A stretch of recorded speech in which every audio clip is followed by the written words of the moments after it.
Welcome to the Fabulous 413. I'm Khalees Smith. And I'm Monty Belmonte. Later in the show, we'll get a little more local black history with archivist Cliff McCarthy and tales of a Springfield shoemaker and the ongoing question about the colored militia. And we'll get all of our baked good needs along with a pile of local produce and more at the southern tip of Amherst at Atkins Farm Country Market and find out how that institution has grown and changed over the years. But first, an instrument with a hidden past and a mystery that starts with a guitar in Northampton. This is kind of like the local NEPM version of Antiques Roadshow. I know, but like a little more fun because like we're actually involved in the little bits and pieces and the appraisal and things. Yeah, it has to do with guitars. What's your name? I'm Aaron Baruki. I'm one of the co-owners of Downtown Sounds Workers Cooperative. It's right here on Pleasant Street in Northampton, where we are in the back room, where all these guitars are being worked on, and I guess guitars are going to be loaded in here in just a little bit. On Fridays, Tom comes back from Zach Muffaletto up in Greenfield. He's a partner we work with for the heavier jobs, and so it's usual for Tom to get here with lots of various repairs, ranging from the mundane to the sublime. Nice. Before we get into the Antiques Roadshow part of this, the fun story that you reached out to us about, tell us about the history of Downtown Sounds and its transition into a worker co-op for those who might not have been following that story over the last few years. Especially because that transition happened like right at the beginning of COVID. Yeah, it was amazing. The store originally opened up in 1976 under Joe Blumenthal. In 2019, my colleagues and I took over as the new worker owners of the business, and we are now in our 6th fiscal year as the cooperative. Our 5th anniversary is coming up, and technically we're in our 6th year of business, which feels promising. Yeah, it's really cool, and it's, in an era where brick and mortar music stores are fading away to a certain degree. This is the kind of place I used to go to hang out all the time when I was a kid in a band. It's great to see that the workers have come together, purchased a store, and it's been successful for these last 5 years. We were lucky to get together and do this. It was a lot of work, and we wouldn't have been able to do it, any of us, on our own. So we really came together in a collaborative effort to keep the foundation, to keep the history of the store alive and the legacy of it, and it feels good. People come in and they say it's kind of like a breath of fresh air in here. We've made a lot of efforts to sort of modernize and make the store more open and more welcoming and inviting, and it feels really good in here. People come in here and constantly compliment us on our overall good vibes. Yeah, tons of guitars, tons of drums, tons of instruments. And lessons, practice spaces downstairs. It's really comprehensive. I love it that it smells like a music store. Like you come in and it's just, I don't know, there's something about, I don't know if it's the guitar cases or the guitars themselves or whatever, but there's a smell to it, and I love that. Is that a silent backpacker? Or am I just far away and glasses are bad? No, you're right. It's a Yamaha silent guitar that's being worked on. I think that's one of 2 that somebody brought in over the week, and Tom was wrestling with it. It's funny, you think that it would be simple to work on because it's basically just a stick, but because of the way that it's built, it can be a little cumbersome. A silent guitar is the kind of guitar I'm good at playing.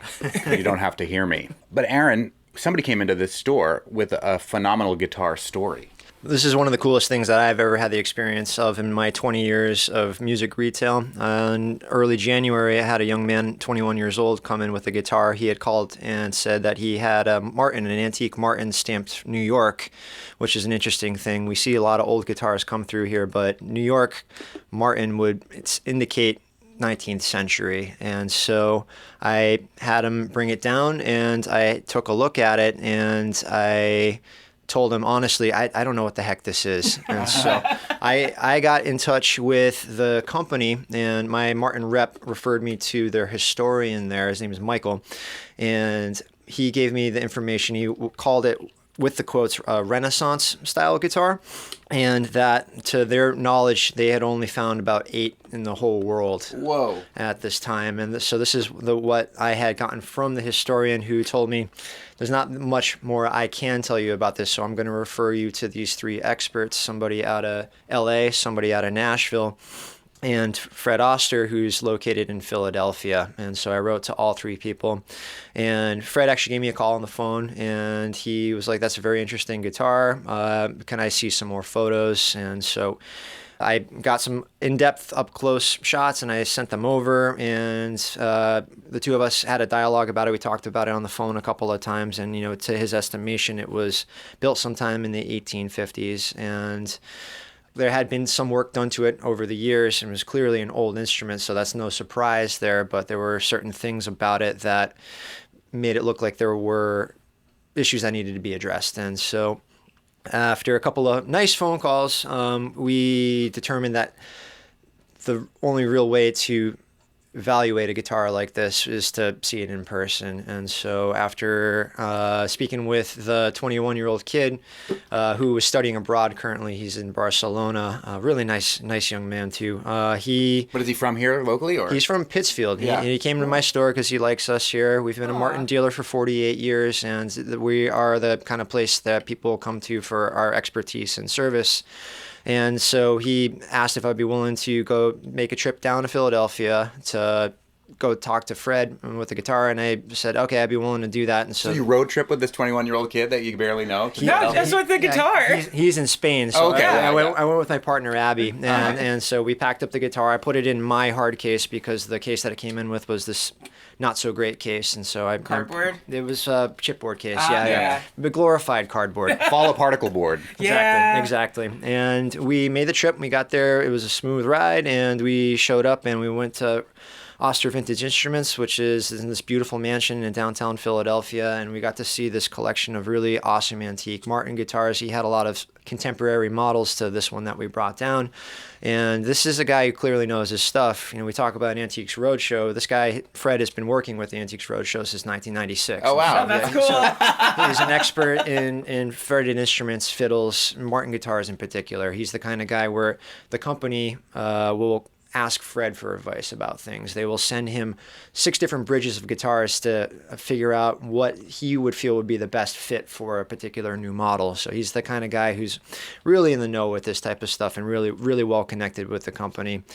And we opened up the case, he took a look at it, and he used words like, wow, and cool. Like, When you stun the historian, that's always a good sign. This is a guy who's seen a lot of stuff, and this is something that he hadn't before. And he's a really busy guy. I mean, you were in here earlier today, and just seeing people come in and out, you're always running around and, you know, taking care of a repair, getting on the Right. call, taking a special order. And he was running around and doing all this stuff. And he's in his 70s, but he's spry and he looks great. And he's really, really, really smart dude and really funny. And he has a community of Martin people he calls Martin nerds, people who are really into the history of it, more so than even the guitars themselves, but the history of American guitar making. This is something that he was one of the first major American guitar makers, and it's one of the oldest companies in the world, or in the country, I should say. And the fact that they're still around and still such a prominent force in the industry means a lot to everybody. And It's just a quick aside. It's also interesting that Zildjian is one of the oldest, if not the oldest, family-owned company in this country too, which is awesome. And they're here in Massachusetts. that's right. And they're here in downtown Sounds. Oh Yeah, we're a dealer for them too. Hopefully we'll find a 400-year-old cymbal next. my God, that would be amazing. So Fred's got a colleague in Toronto who was able to digitize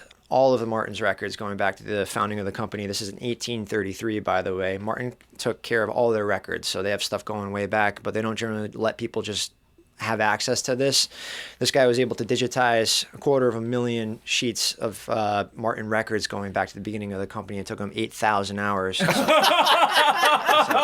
He's a professional document digitizer after putting in 8,000 hours. Like those hours have got to get billed, so he knows exactly how many hours it was. He marked it all down, and it was a labor of love. You know, you do what you love, you never work a day in your life. You work every day of your life.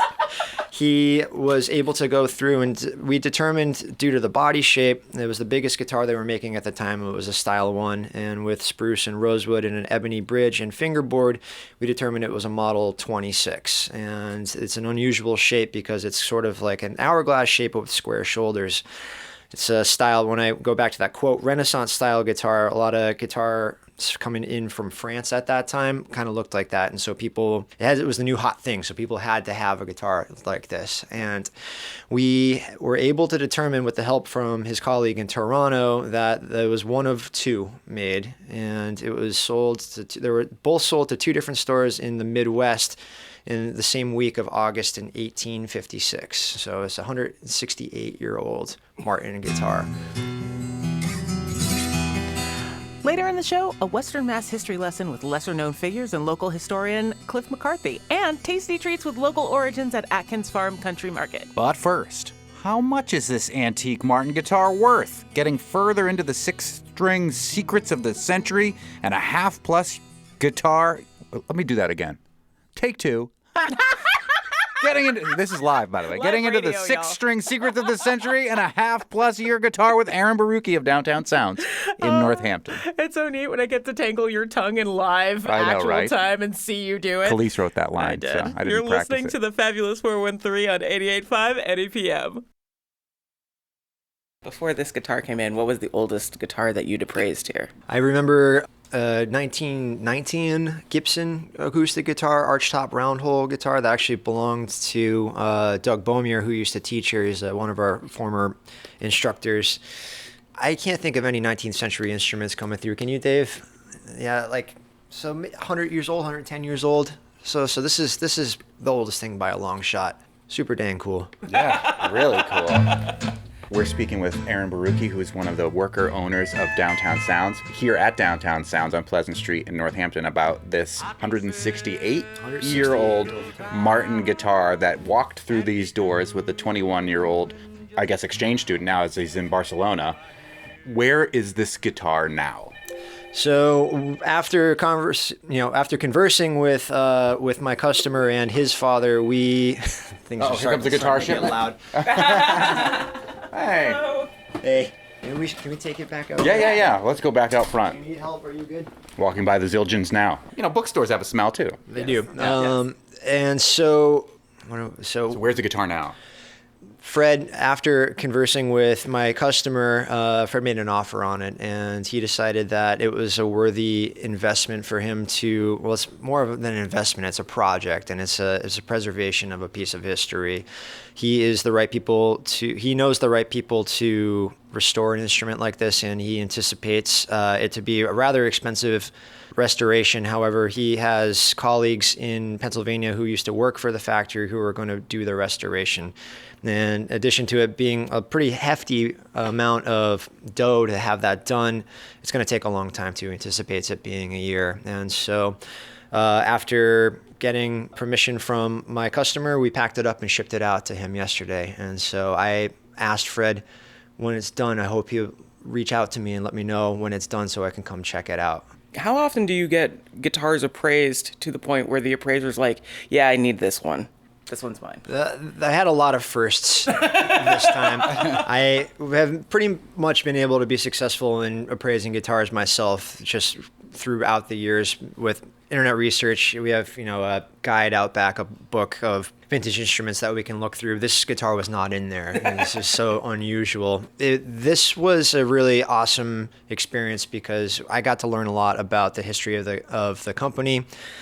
I got to learn a lot about this particular guitar, and I made a great connection down in Philly with one of the experts in the world about this. And so it's nice to know that if something else like this ever happens, I can get him on the phone and I can talk to him, and he'll get back to me. So, did your customer in Spain ever tell you how his grandfather got a hold of it? I am still waiting to get that information. All I know is that Grandpa wasn't so great at taking care of stuff, and so it was really excellent that the guitar was in such great shape. But the funny thing to think about is he acquired it sometime in the 1960s. The guitar was already 100 years old. Wow. That's crazy. It's an amazing thing. So it's going to be costly to restore this 168-year-old Martin guitar that walked through this downtown shop in Northampton. If this were Antiques Roadshow, you would then tell us how much a fully restored version of this guitar would sell for. Do you have any figures on that kind of number? It's 5 figures. I can say that. I can Wow. say that confidently. I can't say the exact number, but it's not what you think. It's funny that you could find a guitar from the 1950s, a Gibson electric guitar that would be worth $500,000. But this is a really specific kind of thing that would go to a really specific kind of guy. Well, I'll put it this way. Fred says there's probably about 3 people in the world who would really be interested in this guitar, and he knows all of them. Is their last name all Martin? He's really close with the CEO, the former CEO and the great-grandfather of the company, Chris Martin, and so they go way back, and Fred really attributes Chris to saving the company. And Chris really attributes Fred for his expertise and his knowledge and his opinions about this stuff. If there's anybody out there who's really going to appreciate Martin guitars, it's this guy, Fred Oster. Did anyone along the way get to play it? And if so, what did it sound like? Between you and me, I played it. Wasn't supposed to. It came in under tension. The bridge is peeling off, and when a bridge is peeling off of a guitar, the string tension is not helping the situation. Right. And so when my customer brought it down, the bridge was lifting up already, but it was under tension, and I did strum it a little bit. It's not a very loud guitar, but it's got a very beautiful tone, and I am really looking forward to it being restored because I'm really curious to hear what it sounds like. There's nothing like an old guitar, and this is one of the oldest ones I've ever seen. Or probably the oldest one I've ever seen. Did your customer, who is currently in Barcelona studying abroad, is his entire trip paid for because of the discovery of this guitar? I think it's going to help him out, and if he's ready for another trip, I think that's definitely going to ease the blow. Or, like paying off some of those student loans. Yeah, right. It can't hurt. Put a little dent in it. Yeah. Not a bad thing for a 21-year-old kid. Everybody needs a down payment for a house. There you go. Or an electric guitar. I think he might come looking for a Gibson electric guitar, so we'll see how it goes. Yeah. One other thing I wanted to mention too, which is really funny, is I think about the Western Mass and I think about what might be out there in closets and what people might not realize that they have, because there's a lot of history around here and a lot of musicians. But when the Tarantino film The Hateful Eight happened and Kurt Russell destroyed that priceless antique Martin guitar, Which I know people are really mad about. Music time's over. and it wasn't his fault, it was Tarantino's fault. You can put me on record for that one.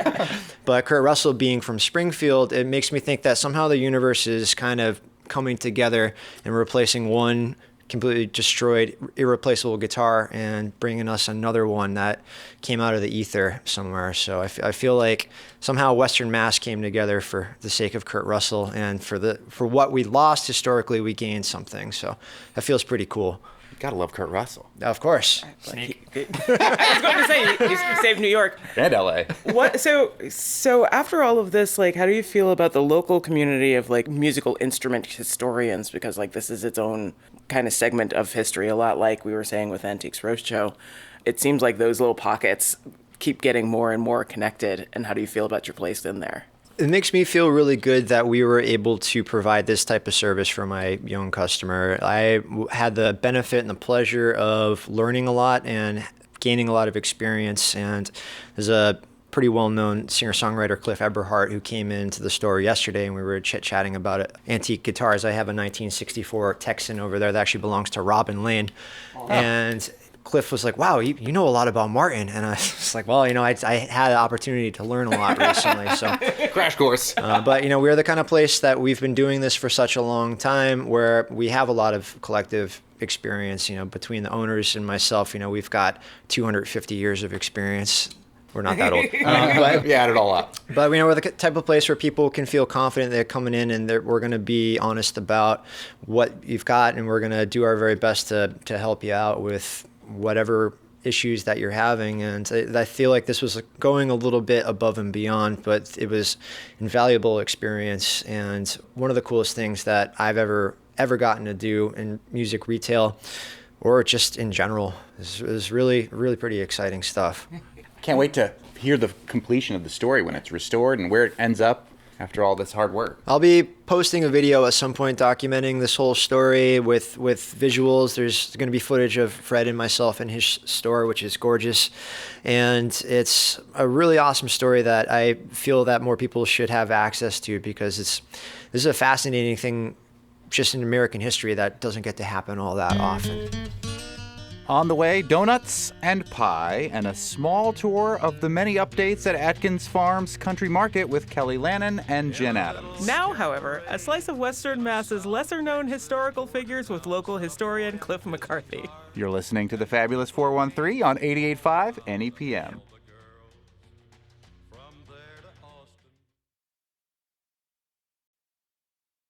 Cliff McCarthy is an archivist at the Lyman and Mary Wood Museum of Springfield History and at the Stone House Museum in Belchertown. He's also vice president of the Pioneer Valley History Network, a consortium of the region's historical institutions, museums, libraries, and historical societies, and is also working on the Documenting Black Lives in the Early Connecticut River Valley project. Thank you for joining us. Oh, thanks for having me. I want to hear a little bit more about the Pioneer Valley History Network writ large, but first, let's start with this project. Yeah. I tell another story about Aaron Nasro. Aaron Nasro, we learned more about in the Documenting Black Lives Project. He was orphaned early on, or actually given up to a guardian. He was born in Hardwick in Worcester County, and his guardian, who was a wealthy white man, trained him to be a shoemaker, I'm guessing, because he shows up in the Belchertown records as a young man selling finished shoes in order to get more leather goods to presumably make more shoes. Mm-hmm. And this must have been his business for the 1820s and 1830s, and he was in some account books that we looked at in Belchertown. Then he shows up down here in Springfield where his daughters get married, and the newspaper carried their marriage notices, and one of them said, they called this Aaron Nasro, they called him the colonel of the colored militia. And nobody had ever heard of the colored militia. We didn't know what that was, and we still don't. It was still a mystery. But he must have had some stature enough to that the paper covered his daughter's marriage. And he owned land in Springfield, which sadly he mortgaged first and then sold off. And something must have happened that he wound up needing services from the alms house, from the overseers of the poor, as they called them. And then he died in Springfield. And when he died, the overseers of the poor in Springfield wrote to the overseers of the poor in Belchertown, as was customary, and said, your guy died down here, and we gave him services, and now we're billing you for those services. And of course, the Belchertown overseers of the poor wrote back and said, well, we don't have any record of him ever being a resident here, so we're not paying. But the fact of the matter is, we do have records of his time in Belchertown. How long he was a resident there, we can't establish. So you hear that, overseers of the poor in Belchertown? You're on the hook. Yeah, right. All these years later, that bill's coming due. All that interest. Who knows? So does this mean you'll then we're talking with Cliff McCarthy, who's a historian and an archivist at the Springfield Museums. Does this mean that the next breadcrumb will be like, well, let's find out what the colored militia is? Because that seems like it'll be an awesome story to hear about. Right. And we've done a lot of research on that. And we can't find any newspaper. One of the sources that we have that's a really great source for Springfield is the Springfield Republican. Yeah. It's been published since the 1830s or 40s, and it's searchable on a variety of newspaper databases. And we've been through it looking for any more evidence of Aaron Nasro or anything that resembled a colored militia. I can't find. Nobody has been able to find any real evidence about what that was. A lot of speculation, and there were other stories. Another story that shows up on the Freedom Stories website is the League of Gileadites. Many people know that John Brown spent some time in Springfield, but after the Fugitive Slave Act was passed in 1850, which required Northerners to assist Southerners in recouping their enslaved property as they saw them. There was a big outcry against that, and especially in Springfield, where there was a fairly large abolitionist community. But after the 1850 Fugitive Slave Act, John Brown came back to Springfield and met with the African Americans that he knew here. He had been in Springfield for a number of years. He used to worship at the Black Church, what was then the Free Church, as they called it. And he had developed relationships with Thomas and a variety of other people in Springfield. He came back and organized this League of Gileadites, and he gave them a whole list of thoughts that he had about how they should be organized and how they should act. But it was really their organization, not his. He didn't stay around long. He went back to upstate New York, where he was living. And the League of Gileadites continued down here. And they were a self-protection organization. Then they vowed to use whatever means possible, which presumably included violence if necessary. And they were organized. And we have a document, actually, it's so rare for these kinds of things, but we actually have a document in which a number of the members of the League signed their names and pledged their support for this effort. And I don't know how to prove this, but it is said by William Wells Brown, who was familiar with these folks. He said no one was ever taken from Springfield back into slavery. And you can't say that about Boston or any other place around. So was it effective? I presume that it probably was. Seems like. Yeah, that's a great story. If people are interested in doing some of this digging, where are some of the not so obvious places to look? Great question. I wish I had an easy answer for that. But like I said, we find evidences in all kinds of places. One of the things that we dove into in the project was account books, which are a little bit tedious, and they don't always indicate whether a person was of color or not. But if you know who was in your community, you can go through account books if in the archives of that community, and merchants would write down what they were buying and who they were buying it for. And sometimes we see people of color buying goods for a family that they were serving, and sometimes they're identified as black or of color, and sometimes not. But we find evidence that way. Of course, before the Civil War, only free people of color would show up in the census records, which is one of the main sources that we find for doing historical research. But we find them in church records. We find them sometimes in tax records if they owned property. If they own land, we might find a deed. In some cases, we find them in deeds of the white people that owned them. Let's not forget that Massachusetts had slavery before the 19th century. So we sometimes find evidence of black people in probate records and deeds. Cliff McCarthy, who is a historian working with this Documenting Black Lives in Early Connecticut River Valley project and is one of the organizers of the Pioneer Valley History Network. Is this the first project of its scope that this network has worked on, or are there other projects that we can look at and hear about? The network has been around for about 15 or almost 20 years, I guess now. And we're a consortium of historical societies, museums, libraries, up and down the valley in the three counties. We did a project many years ago on the remarkable women of the valley, and we put together a website that had the stories of dozens of amazing people. Some you've heard of and some you've not, but that was part of the idea, was to bring to light the stories that we had not heard. We worked on the Chinese educational mission, which is another great story we won't get into today, but how early Chinese students were brought to the valley and lived in the residences of mostly religious folks who wanted to support their effort at an education. And this was early on, before the Chinese Exclusion Act, but it's a great story, and many of the communities up and down the valley hosted Chinese students. We've done a lot of things over the years. The Documenting Black Lives Project was a great one for us to get involved with because during the pandemic, we put a lot of things on hold, but this was a project that we could do in small groups or in isolation, and people could work together and share their information. One of the great things about the project was that it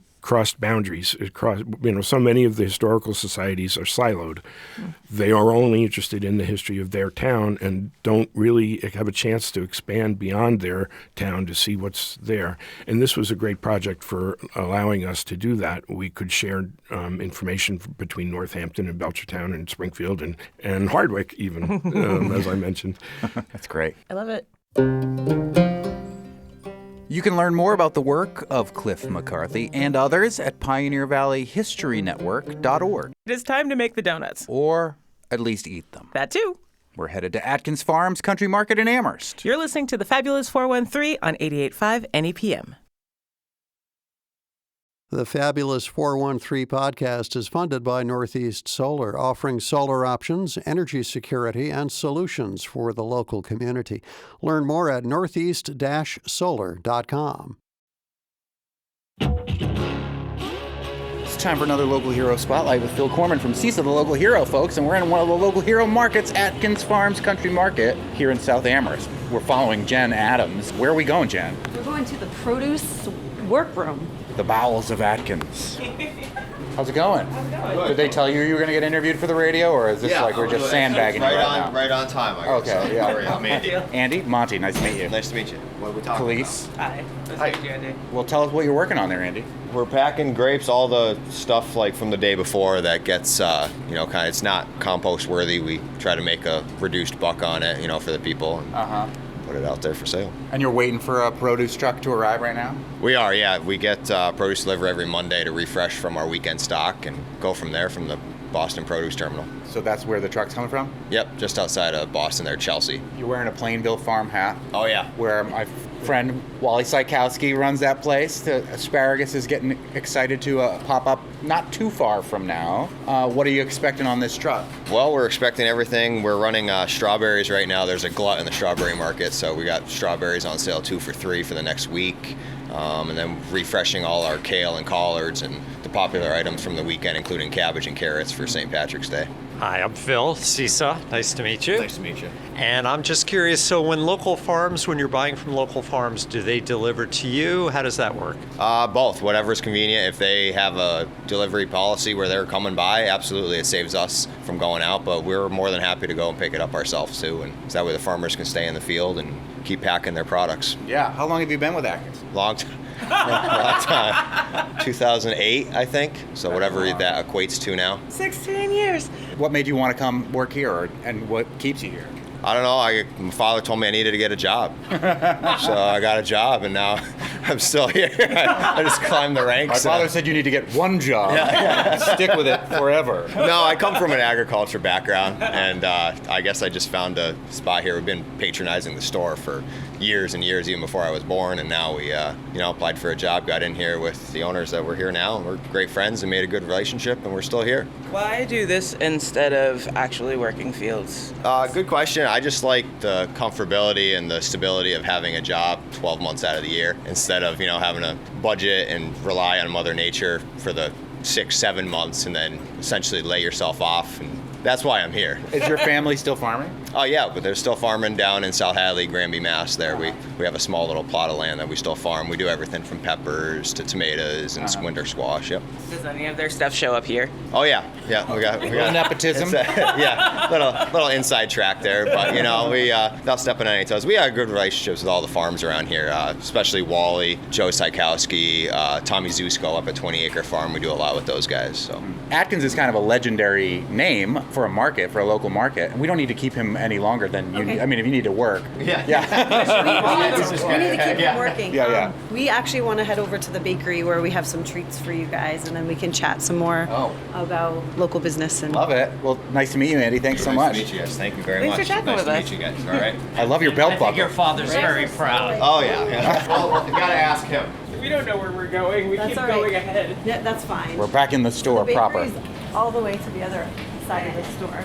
And Atkins, it's very famous for its baked products, specifically cider donuts. So we have apple pie and we have cider donuts, our famous cider donuts here for you guys to try. Yummy. The cider donuts are like a fall staple. Like that's how I know that apple season is really truly upon us, when everyone starts showing up with Atkins cider donuts. Yeah. And it's specifically your cider donuts they start showing up with. I mentioned that you're famous for the cider donuts, but you're also just like Atkins has been around for a long time. Tell us a little bit about the history of this market. I'm Kelly Lannon, one of the owners. Mr. Atkins' father started farming in 1887, doing the apples and pears. And then Howard decided that he would open a market, and he opened the retail in 1962. He was so afraid of the lack of success he was fearing that he didn't even show up for opening day. He had his wife come and oversee it.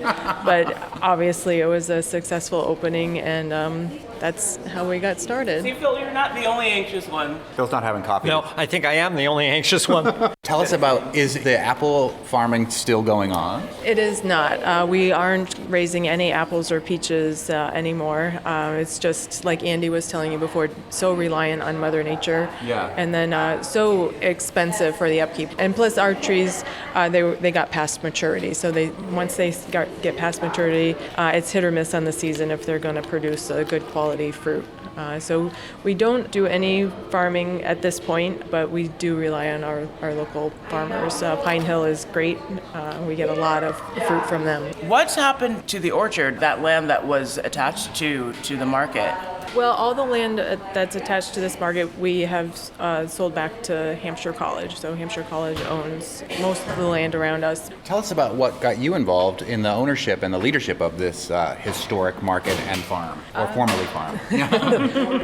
Well, I started in 1992 at just bagging groceries. It was easy to become part of the family, even before I met my husband. Just some of the people that were here when I started are still here.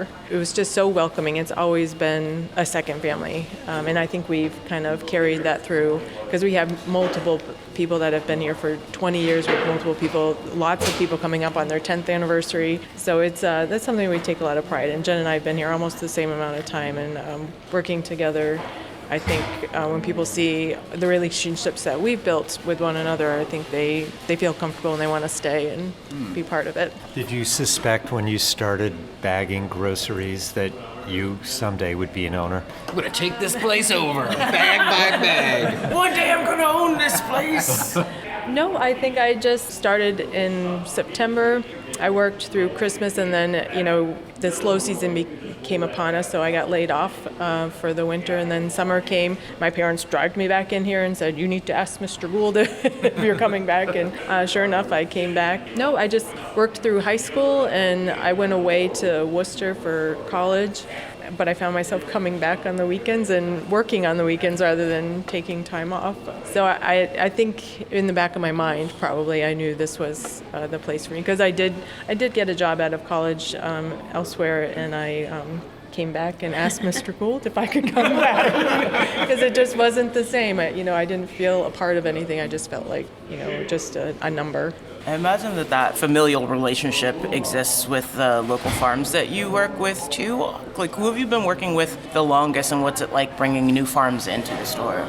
Well, like Andy was saying, Tchaikovsky has been, they've been a staple with us.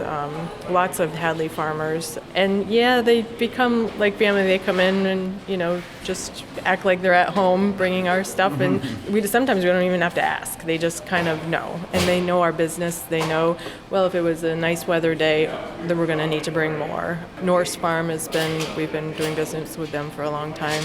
We heard a lot last year about the wild weather and the detriment that the flooding and the heavy rains caused to farms and the killing of the peaches early in the season. And when things like that happen to our local farms, how does that affect our local farm market like Atkins? Well, we have to outsource our produce, like Andy said, at the Boston Produce Market. So we're fortunate that we do have a truck coming in 2 or 3 times a week with produce from out of the valley. But we try to support the local farmers as much as we can. And we would get in, maybe 2 flats of strawberries instead of 10, and they would sell out first thing in the morning. Yeah. Let's talk about the donuts. Because, as Khalees alluded to, they are kind of like the gold standard of cider donuts in the area. Do you have any secrets about this donut that you'd like to reveal? None that we can reveal. What about if I marry into the family? Would I then find out the secrets? Only if you make them for a certain amount of time, which I have. So you have made the donut? I have earned the right to have the secret. Time to make the donut. Do you make them at home then, or is it just a thing that gets done here? No, just here. I made the donut. In the early 80s is when we added the bakery section. Mrs. Lannon, Pauline Lannon, Kelly's mother-in-law, had told me this story years ago that when we first started making cider donuts, we were using a small donut robot in the bakery, and then for many years we made them by hand. But recently we purchased another cider donut, which you guys can see through that window. And a donut robot? A donut robot, and on the weekends we have that going during the day so people can see the donuts being made. In the fall all, we make upwards of thousands of donuts on the weekends. What's the name of the donut robot? I don't know if we named I don't think him it has yet. a name. Yeah, we'll have to ask Jeremy. Jeremy's our main donut maker. We'll have to ask him if he named it. Maybe he calls it Jeremy Jr. Nice to see a familiar face. Ichuta. How rude. We're in the cafe at Atkins Farms Country Market in South Amherst. And do you have a drive-through? We do have a drive-through. It's fairly new, I suppose, relatively speaking. When we did the renovation here, the front of the building and the parking lot, that's when we added the drive-through. We weren't sure how it was going to go because our parking lot really isn't conducive to drive-through, but it works pretty well. And it just over time gradually got steadier and steadier. It's only open 5 to 1 for pretty much the morning rush, but people appreciate it. Sometimes they order things, they'll order a sandwich from the deli and just say, "Can I grab it through the drive-through?" And we're like, of course. I mean, everybody's about convenience and everyone's time is precious, so we try to do what we can to accommodate even the craziest requests. Did that just improve the traffic in the store itself when you put that in for the morning times, or just? I think it just added. It was just a bonus. Don't try to order your groceries through the drive-thru, I'm imagining. But Yeah, mostly it's coffee and donuts or coffee and pastry, egg sandwich, bagels. Bagels are very popular too. I don't really understand why anyone shops at a chain store when you're here. This store is beautiful. You've added on so many different things. What do you think may be the next thing you may need to do to sort of keep people engaged? Because it feels like you've done it all. Our current adventure is pizza. We have rolled out a deep dish pizza. We were making it fresh daily, but of course, due to unforeseen challenges, we had to put it on pause for a little while. But we do have a plan for them to be made again this week. But our goal was to be like a full-scale pizza shop where you can call in, order your pizza. But we are planning on rolling out a traditional crust as well to give people the choice. We never compromise anything. It has to be good quality, and we go through lots of research and development. I can't tell you how much pizza I've eaten over the past. Tough life. I know, right? We also make a sacrifice for the public. Pizza Quest! You said you had about 150 employees? Yep, on average, during our peak season, so September through December, we're pushing about 200. It's a small place, but that's a lot of people. Yeah, there's a lot of moving parts, and every person that is employed is crucial. We don't have a whole lot of fluff. Everybody's always busy. There's always something to do. Going back to what Mr. Atkins would say, there's always something to do. You girl, get me that. You got time to lean, you got time to clean. That's pretty much it. Can I ask about the self-checkout? When did you put it in, and how big of a difference has it made on your labor? Labor wasn't exactly the reason for the self-checkouts. What we were able to do was eliminate 2 registers, replace those 2 with 6, and have one person oversee all 6, but we still have 5 operating registers, so we still need to have 5 cashiers at any given time. We put them in 2021 because we are having a hard time getting employees to come back. We didn't have a cashier for each one of the registers. So it was to alleviate long lines in the store and alleviate long waiting periods. Some people were not very receptive to them at first because they thought we were doing it rather than employing people, which, when they ask, we very honest with them and say, no, that's not it at all. In fact, we have to employ somebody there to monitor them and to help. If you hit the wrong button, then it kind of screams at you. So, but now that people have learned how they can be utilized, and they still see all of the same cashiers here, and they see us employing new high school students from all the local communities, they're more receptive to them, and they appreciate the option. They just have a sandwich. They're coming in for just lunch, then they can zip through the self-checkout. They're not utilized nearly as much as a human cashier, which is great because I was always like, oh, no, this is Atkins. It has to be the exceptional customer service, and you only get that with a human. But they're received more well now than they were in the beginning. You know, it's important for people to realize that if you're farming, it's so important to have stores like Atkins where you know that if your harvest is a little bit bigger this year, you can be in touch with them and they may have room to buy more from you. If you're having a tough year, they want you to be there with them the next year. It's such an important part to a local food economy to have a supermarket like Atkins, and it's great, the history of it and how long you guys have been here. Is there another generation coming up to take over the market? Should we check out the cashiers? Right. One of those baggers has their eye on this place. So, no, Matt and I keep a close eye on the employees, and because there isn't a next generation, but our vision. Technically we are employee owned because Matt and I are employees, and so that's kind of where we see the future of Atkins. I mean, we have so many long-time employees that it's not going to be hard for us to retire and know that we're leaving it in good hands. All right, one tough question. What worries you the most? Well, I think that we're fortunate to be in the food business because everybody has to eat, and we can provide that.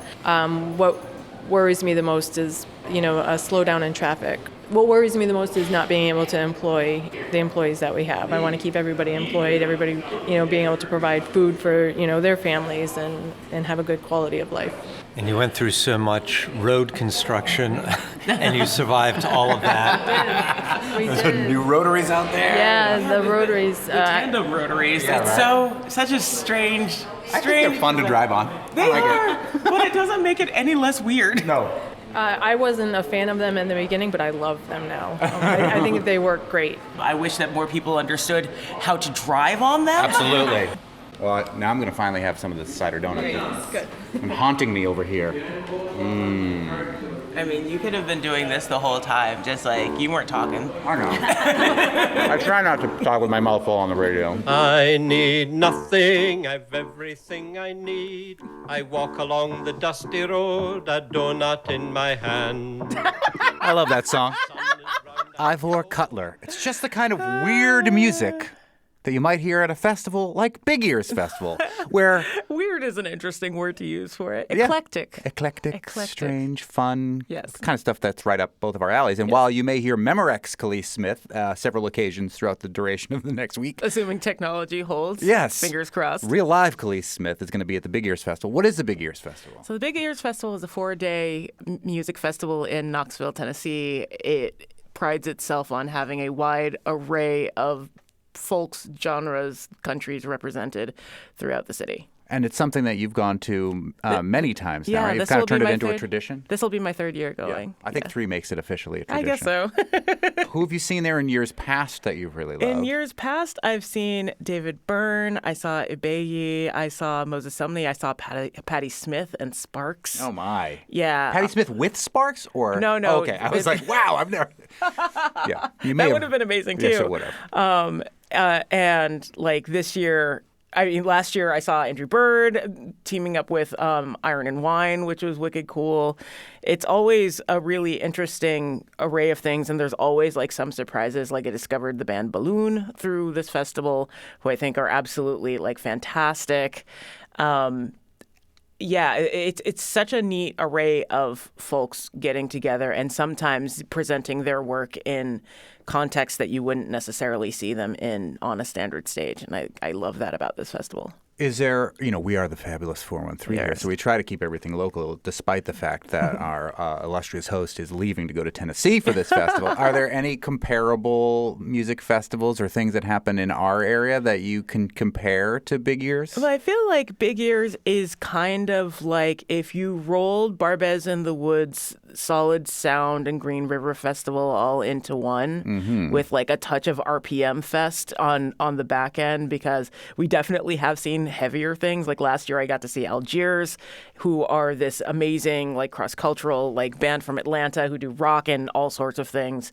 But like, yeah, if you rolled all of those into one and then had it roam around the city like Back Porch Festival just did, like it would be like that. Yeah, and what a time that was. Indeed. What making Northampton come alive on a weekend like Yeah, that it was with wicked multiple cool. venues. I know many listeners came to see Khalees Smith's And band it was there at the appreciated. Hotel Hopefully Northampton. you danced. I came and danced for a little bit before I went to go see Preservation. Yes, on your birthday, no less. Yes. There is one artist that I'm particularly jealous that you're probably going to see at Big Ears doing a very interesting thing. Yeah. Is it Laurie Anderson? Because I wasn't going to say Laurie Anderson, but I love I'm Laurie probably going to see Laurie Anderson too. But it's Andre 3000 who That is is performing correct. his new album that is flute based, and I have no idea what this is going to look like live and with his flute that he made himself. But Andre 3000, the legendary half of Outkast, which Went is one into of the the most studio? iconic hip hop bands of all time. went into the studio to make a hip hop album, and what came out was an album of instrumental flute songs. And you know what? I'm interested in seeing that in person, because what is that like? He's performing it every day of the festival, and I had to get extra tickets for it, and I did, because there's no way I'm going to miss that. I'm going to be supremely jealous, and I can't wait to hear all about it when you get back. Here is Andre 3000 and his flute album. It is a really cool. I've found it really soothing for cleaning the house. I think it's a contemplative driving album. I've listened to it multiple times. Yeah. I know maybe people got really upset that he didn't rap on it, but it's beautiful. Yeah. I think actually, like, it's beautiful as sort of setting the stage for somebody. It's perfect for being sampled. Yeah, oh yeah. So I think in that way, he's kind of staying in hip hop while allowing other people to be inspired by his work and do something on top of that, push the culture forward. Well, tomorrow, back in the 413, we'll be talking about the Montague Shakespeare Festival, which is focusing on A Midsummer Night's Dream. We'll talk with Fiona Ross, who's from the Royal Shakespeare Company, but will be in Turner's Falls for the next couple weeks. I'm a little bummed that I don't get to be a part of that, but you'll also chat with folks from Report for America about their mission to make news relevant, local, and of import to everyone, with some reporters working for them. I'm Khalees Smith. And I'm Monty Belmonte. We'll see you tomorrow.